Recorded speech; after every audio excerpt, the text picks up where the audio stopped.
Alleluia, alleluia. Miarabantsika rehetra amin'ny anara-maherin' Jesosy Kristy amin'izao andro maraina ny 9 aprily 2024 izao. Ity andro ity moa dia andro fahatelo amin'ny anina sahasa. Ary ny lohatentsika androany dia ny hoe ny fanahy fahasahiana. Ny fanahy fahasahiana. Hitantsika ny tenin'Andriamanitra amin'ny Timothée 2:1-7 izay mivaky toy izao amin'ny anara-maherin' Jesosy Kristy. Fa tsy nomen'Andriamanitra fanahosa isika, fa fanamahery sy fitiavana ary fahononan-tena. Amen. Fa tsy nomen'Andriamanitra fanahy osa isika, fa fanamahery sy fitiavana ary fahononan-tena. Ny tahotra sy ny famenarana dia fanahy, ary tsy vokatry ny fanahy masina ireny, fa ny fahasahiana ny vokatry ny fanahy masina. Mila fantatsika fa efa napetraka Andriamanitra ao anatinao izay rehetra ilainao mba hanana fiainana feno herim-po ianao. Ny fanahy ny tahotra dia tsy hafamin'Andriamanitra. Ny tahotra dia mampangina. Ny fanahin'Andriamanitra dia manome hery. Ny tahotra dia mampisaraka. Ny fitiavana dia mampifandray. Nomena fanamahery ianao.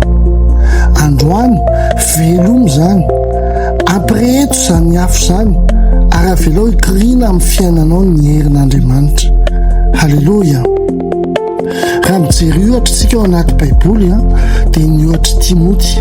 I Timoty dia tanora niady tamin'ny famenarana, menamenatra izany Timoty.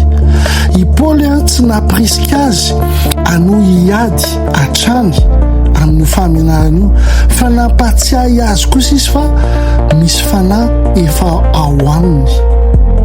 Ny fanomezam-pahasoavana, ny afon'ny fanahy masina izay nampatorian'ny Timoty tao anatin'ny tao. Ny fahasahiana tsy voatery hoe misy zava-baovao foana ataonao, fa indraindray dia ny mampifony fanomezam-pahasoavana nomen'ny Tompo izay nataonao natory tao anatinao tao.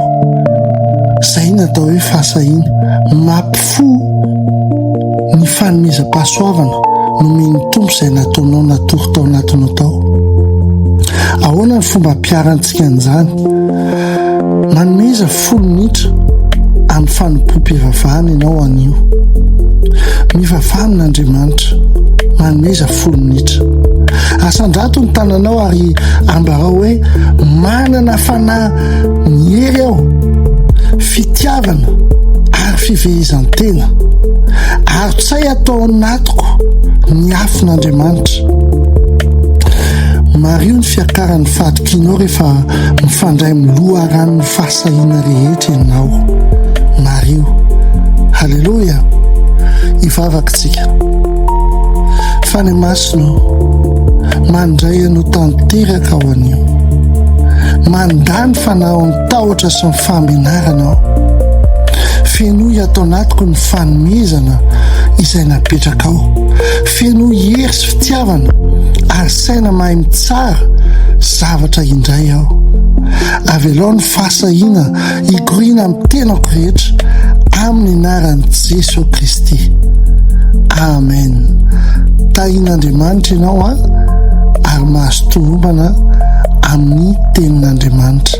Ampitiavana be dia be, Dr. Renate Lesforiani.